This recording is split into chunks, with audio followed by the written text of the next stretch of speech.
Parental Alienation, Rewriting Reality to Break the Child. Welcome back. I'm Adeline Atlas, 11 times published author, and this is the Parental Abuse and Alienation in Spiritual Warfare series, where we decode dysfunctional systems, expose spiritual attacks, and empower the chosen ones to reclaim their birthright. In the first two episodes, we pulled back the veil on parental abuse as a form of spiritual warfare, a system that uses emotional erosion, word curses, and energy theft to weaken the child before they ever discover their power. But today, we turn to one of the most psychologically violent and spiritually devastating tactics of all, parental alienation. Parental alienation is not just a custody battle issue. It is not just about bitter exes or family disagreements. It is a calculated assault, a form of manipulation so precise that it can rewrite a child's perception of love, invert their understanding of truth, and create confusion that lasts a lifetime.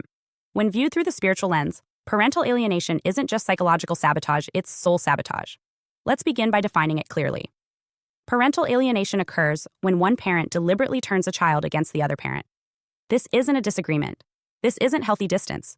It is a sustained campaign of lies, manipulation, guilt, and emotional coercion designed to destroy the child's relationship with the targeted parent. The alienating parent uses their access, their authority, and their proximity to program the child with false narratives. This could sound like, your mom doesn't really care about you.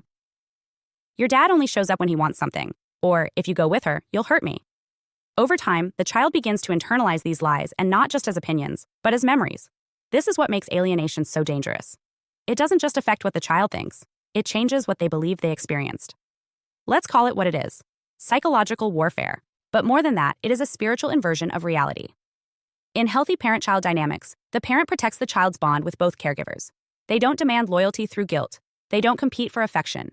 They don't withhold love as a reward for obedience. But in alienation, love is weaponized. Truth is buried. The child is put in a position where choosing one parent feels like betraying the other.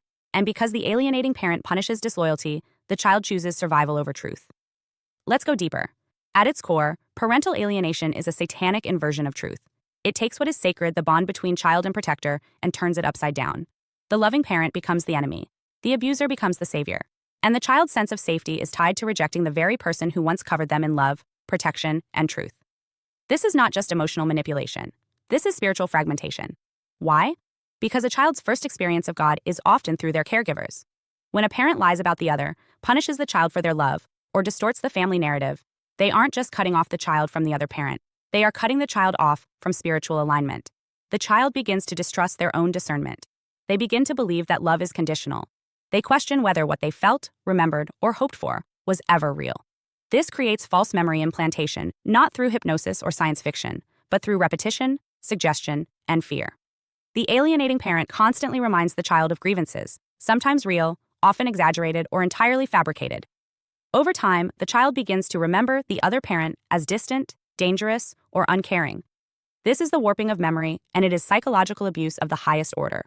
Think of a child who once felt safe in the arms of their mother, who laughed, bonded, and built early identity in her presence, only to later be told, she abandoned you, she never really loved you, or she was using you. Now that child faces two choices: believe their emotional memory or obey the dominant parent's narrative. Most children, especially those younger or dependent, will choose obedience. Not because it's true, but because it's safer. That safety, however, comes with a cost. The child learns to distrust their inner compass. They learn that intuition is dangerous, that gut feelings must be suppressed, that remembering something different than what the dominant parent says is a betrayal. This is the war on intuition. And it is the most spiritually violent aspect of parental alienation. When you strip a child of their ability to trust their own perception, you rob them of their spiritual discernment. Discernment is how we navigate truth. It's how we recognize what's real. It's how we hear divine guidance. If a child is punished for believing what they felt, they will grow up spiritually disoriented. They will second-guess every insight. They will tolerate manipulation because they were trained to override their own instincts. And this disorientation lasts into adulthood. Many alienated children grow into adults who are emotionally cut off, relationally avoidant, spiritually confused, and hungry for answers they can't articulate. They often suffer from deep shame, internalized blame, and a fear of speaking up because the one time they loved freely, they were punished. Now let's talk about the spiritual impact. First, there is delayed awakening. Many chosen ones who were alienated from a protective parent also find themselves disconnected from their spiritual path. Why?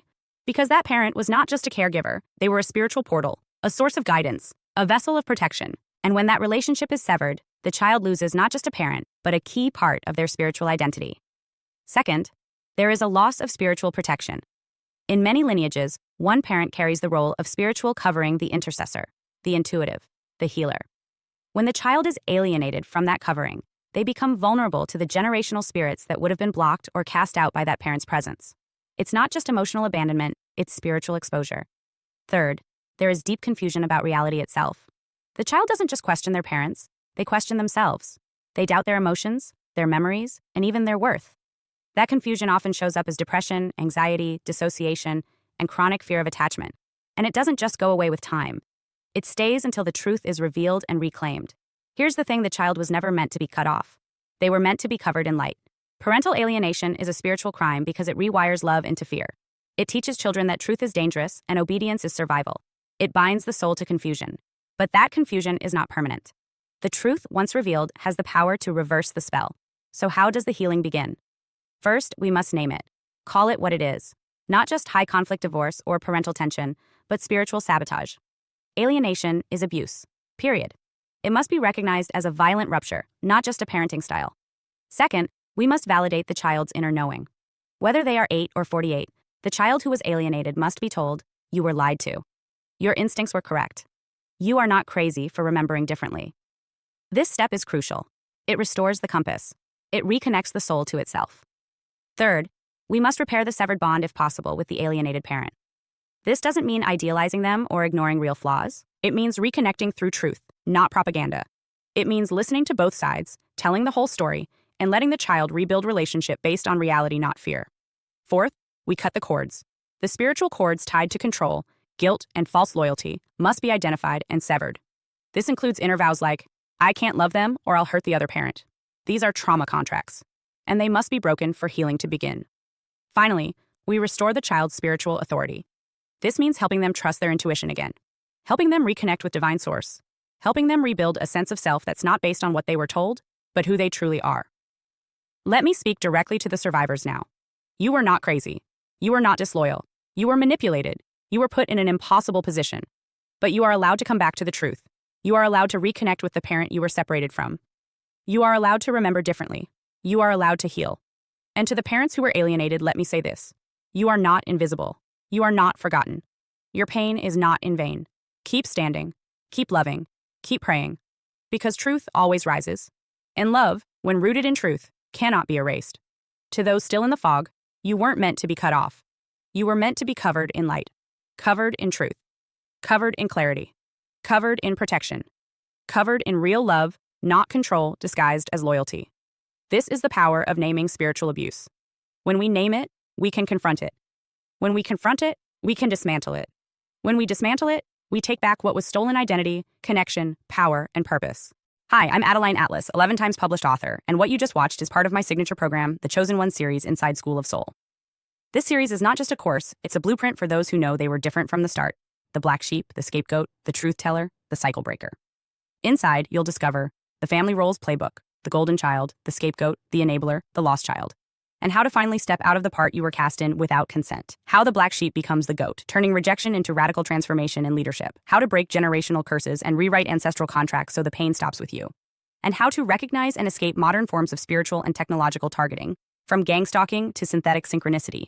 This isn't just about survival. It's about awakening, about reclaiming your voice, your lineage, and your destiny as one of the chosen ones. Click the link below to access the full series now, because the role ends the moment you decide it does, and the real script begins with you.